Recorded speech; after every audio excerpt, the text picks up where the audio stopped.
Bon, quelques minutes, on me demande de parler un peu sur Mashiach. Pardon? Pour oui, mais le Rav, comment s'appelle sa mère? Rabbi Chaim ben Yaakov Israël. Et aussi pour Eliyahu Avraham ben Yehudit. Eliyahu Avraham ben Yehudit. Ok. Alors qu'est-ce qu'on a à dire? Bon, écoutez, j'en parle pas beaucoup ces derniers temps, ça ne veut pas dire que les choses n'avancent pas. Il faut être aveugle pour voir que ça n'avance pas. Dans le monde entier, comme commence le Midrash, il y a un Midrash qui dit, à dire Rabbi Yitzhak l'année où le Mashiach se dévoile, tous les peuples de la terre sont en querelle. Ça se voit de tous les côtés. Mer de Chine entre l'Amérique et la Chine, Corée du Nord, Corée du Sud, je n'ai pas tout en tête, hein, en Afrique du Sud, l'Arabie Saoudite avec l'Iran, la Turquie avec la Russie, l'Ukraine encore, ça continue, en Afrique noire, partout, d'accord. Et en France, bien sûr, le Daesh, en Israël, on n'a jamais eu une vague pareille d'attentats. En France, ça va de mal en pis.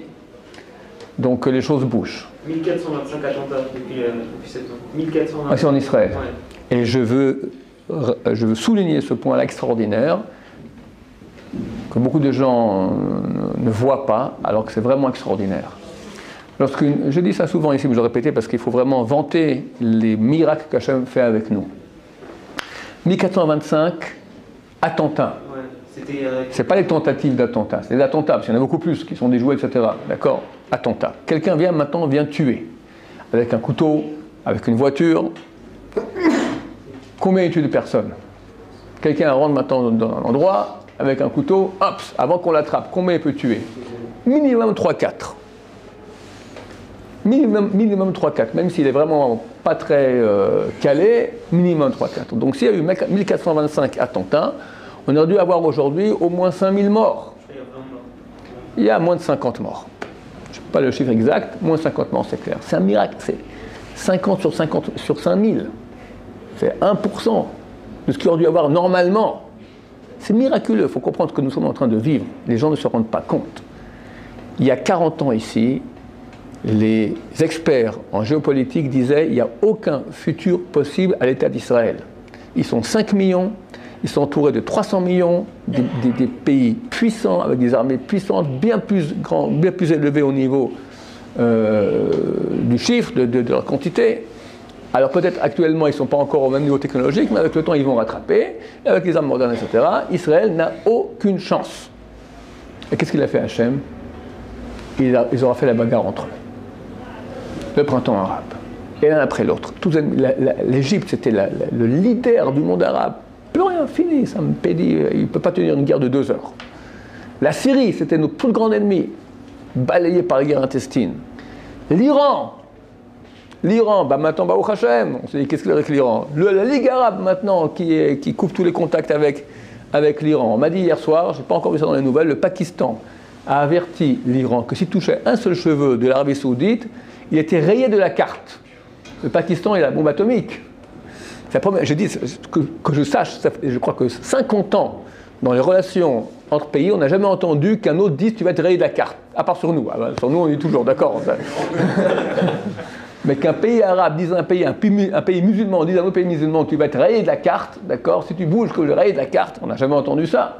La Russie n'a jamais dit ça sur l'Amérique, ni l'Amérique sur la. Enfin, ça n'existe pas un truc pareil.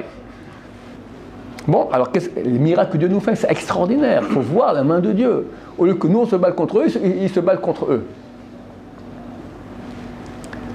Alors le Midrash continue. Il dit comme ça. Donc tous les pays de la guerre, tous les pays de la terre sont en conflit l'un avec l'autre, en querelle. Le roi de Perse est en conflit, la Perse et l'Iran est en conflit, en querelle avec le roi d'Arabie. Va le roi d'Arabie prendre conseil chez Édom. Édom, c'est l'Occident. On sait bien que l'Amérique est là derrière. Je crois que c'est elle qui...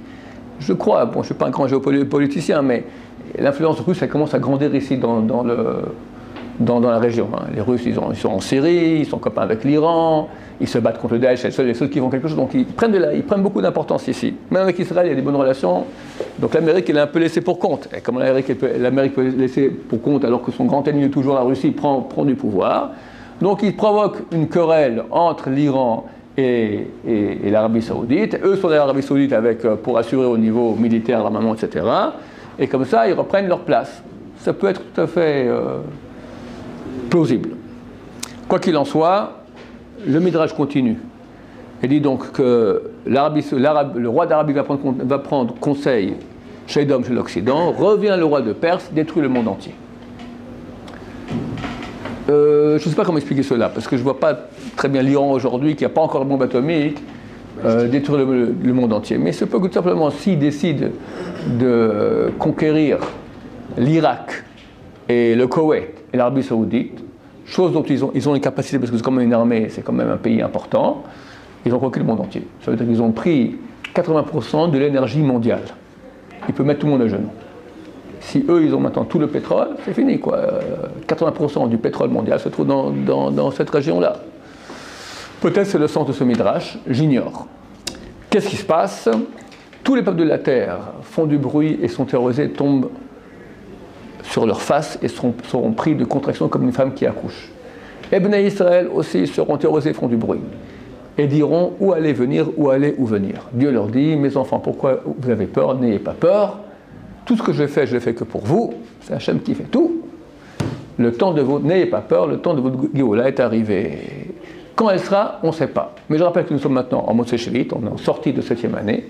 C'est marqué aussi que le mois de Nissan on a été sauvés, au mois de Nissan on sera sauvés. Il y a un grand rabbin, on dit en son nom qu'il aurait dit, et je ne pense pas que c'est vrai, mais peut-être, d'accord. Je ne sais pas si on va. Quand je dis des trucs que c'est peut-être, et j'en crois que je dis que c'est vrai, je dis que je pense que c'est faux. Mais quand je dis ça, il croit que vraiment c'est vrai. Donc je dis, je pense que c'est faux. Qui a dit, ça sera Berlin, c'est un grand rabbin de Breslev, il a dit, si jusqu'à la sortie de Tou Bishvat, c'est donc dans 15 jours aujourd'hui, ce soir exactement, dans 15 jours, Mashiach n'est pas arrivé, qu'on croit plus ce que j'ai dit, qu'on m'appelle plus Rav. Ce soir-là. Ce soir. Tout le monde est content d'entendre ça, hein. Mais il y a des querelles familiales et ils font tout pour le descendre. À mon avis, c'est un montage que sa famille a fait pour le descendre. Que dans 2 semaines, rien n'arrivera, ne l'a plus Rav, voilà. Donc, voilà. Donc, je ne pense pas qu'il faille y croire. Si moi j'arrive, en tout cas, c'est très proche. Rabbi Chaim Kanevski dit à tout le monde de ne pas partir d'Israël. Le monde part en cacahuète, c'est clair. Aujourd'hui, tout le monde comprend qu'une petite étincelle, où que ce soit, ça peut être entre la Russie et la Turquie.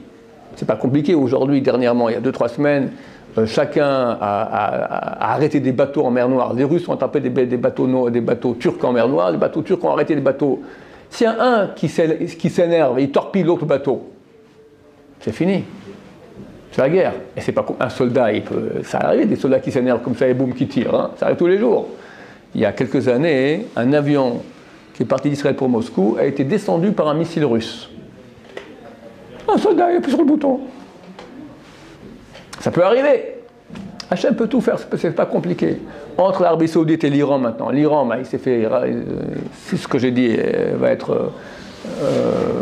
Donc corroboré par les nouvelles qu'effectivement le Pakistan a fait une menace pareille, ils peuvent s'énerver rien que pour leur kavod, leur honneur et leur entrée dedans, et voilà. Corée du Nord, Corée du Sud, ils ont fait un effet de bombe H, d'accord. Toi tu m'as dit un tremblement de terre de 5,2 sur l'échelle de Richter, donc ça manque pas d'équité sur Terre. Le Daesh, comme je dis, chaque jour ils peuvent commencer à attaquer biologique, bactériologique, chimique, tout aujourd'hui.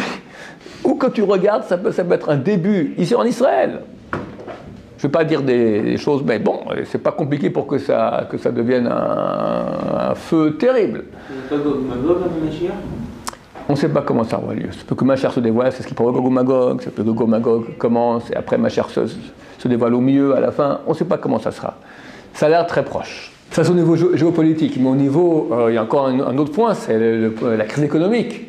Ça ne nous pas en est. Évidemment, ce n'est pas médiatisé du tout, mais les grands économistes non médiatisés disent qu'on est au bord d'une crise économique que de l'histoire n'y a pas eu. Et c'est clair, il y a des signes. Il faut comprendre, aujourd'hui, tout c'est de la magouille. Les banques, de A à Z, les États, c'est de la magouille de A à Z. J'ai un élève qui est expert en la matière, il y a eu une étude qui a été faite, je crois, en Allemagne, pour l'or allemand, où il est passé, d'accord. Ils ont remarqué que chaque lingot d'or physique, il est vendu dans les banques 300 fois. Quelqu'un va acheter de l'or à la banque. On ne donne pas de l'or physique, on donne un papier. Vous avez un lingot d'or chez nous. Ils ont fait le coup 300 fois. c'est de la magouille, les banques, d'accord? Le jour où tu peux aller, j'ai un cousin éloigné, et il a acheté en Suisse, il a acheté un lingot d'or.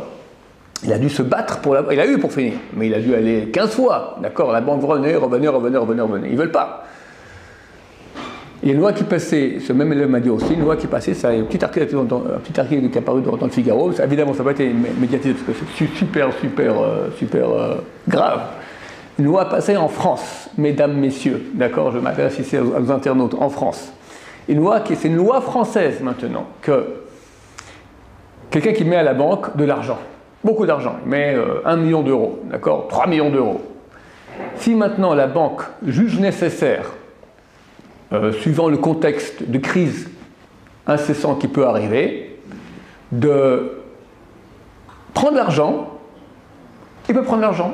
On lui rend que, la loi l'oblige de rendre que 100 000 euros. Monsieur, désolé, il y a une nouvelle loi qui est sortie, voilà, ben merci pour votre argent, on vous rend 100 000 euros. C'est une loi. On a étatisé le vol, d'accord? C'est l'État, c'est la banque qui te vole.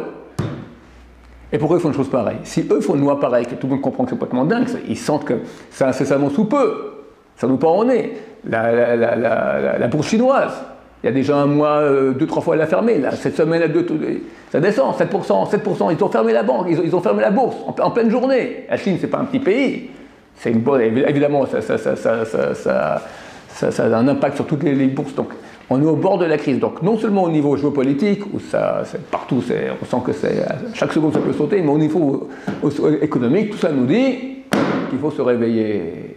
Qu'est-ce qu'on doit faire? Pourquoi on raconte tout cela? Alors, Youpi Mashiach arrive, quelqu'un a dit, le Mashiach que vous attendez ne viendra jamais. Il y a un qui attend Mashiach pour rester pépère dans le hamac, un qui est Mashiach pour qu'enfin son voisin qui lui casse les pieds disparaisse, un autre pour que sa copine revienne, un pour que chacun il veut son Mashiach pour quelque chose d'autre. Ce Mashiach ne viendra pas. Mashiach que nous attendons, c'est quelque chose de beaucoup plus grand. Ce sera dévoilement de Dieu, de vérité terrible. On aura tous très honte à quel point on est loin d'Hachem. Ça c'est évident. Donc qu'est-ce qu'il faut faire? Pourquoi je vous raconte tout cela? Pour faire tchouva. D'abord, on ne sait pas comment ça se passe, ça veut dire que ce sera très dur. On espère que non, mais ça peut être très dur. Et ne passeront que ceux qui mériteront. Et pour mériter, ils vont faire tchouva. Alors, Chaim Kanevski, il a dit sortir avec des haut-parleurs, que le seul moyen d'être sauvé, c'est affairer à la Torah et affairer au Gnu Chassadim, à l'entraide. Bien sûr, avec la tchouva, c'est évident. Donc, c'est ce qu'il faut faire. C'est ça mon message. Le message, il n'est pas maintenant, youpi, Mashiach, il arrive. Au contraire, c'est pépère, plus rien à faire, Mashiach, il arrive. Plus d'études, plus de travail, on va en Israël, fini. On ne sait pas. Peut-être que Mashiach ne viendra pas dans les semaines à venir, peut-être ni dans les mois à venir. C'est clair qu'il vient dans les années à venir. Mais est-ce qu'on doit tout lâcher? Certainement pas. On continue, mais on fait tchouva. On regarde maintenant les points sur lesquels on peut changer, on commence à avancer. Pas faire de grandes révolutions parce que ça ne sert à rien, mais petites révolutions absolument. Que chacun regarde où il en est, qu'est-ce qu'il peut améliorer. Je rappelle que nous sommes maintenant dans la 3e semaine des Shovavim. On a 2 mois maintenant, 8 semaines de réparation de tout ce qui concerne les péchés sexuels, les mauvaises pensées, les mauvais regards, les regards interdits, les pensées interdites, les contacts interdits, tout cela, réparer beaucoup. La Brit Mila, c'est sur ça que le monde tient, d'accord. Dans les voies de conduite de Dieu, il y a 10 sphères. Une sphère qui s'appelle Yesod. Yesod, c'est la base. Elle correspond dans l'être humain à l'organe génital. C'est la base de tout. Sur cela, nous tenons. Celui qui touche ça, tout est détruit. Donc il faut réparer.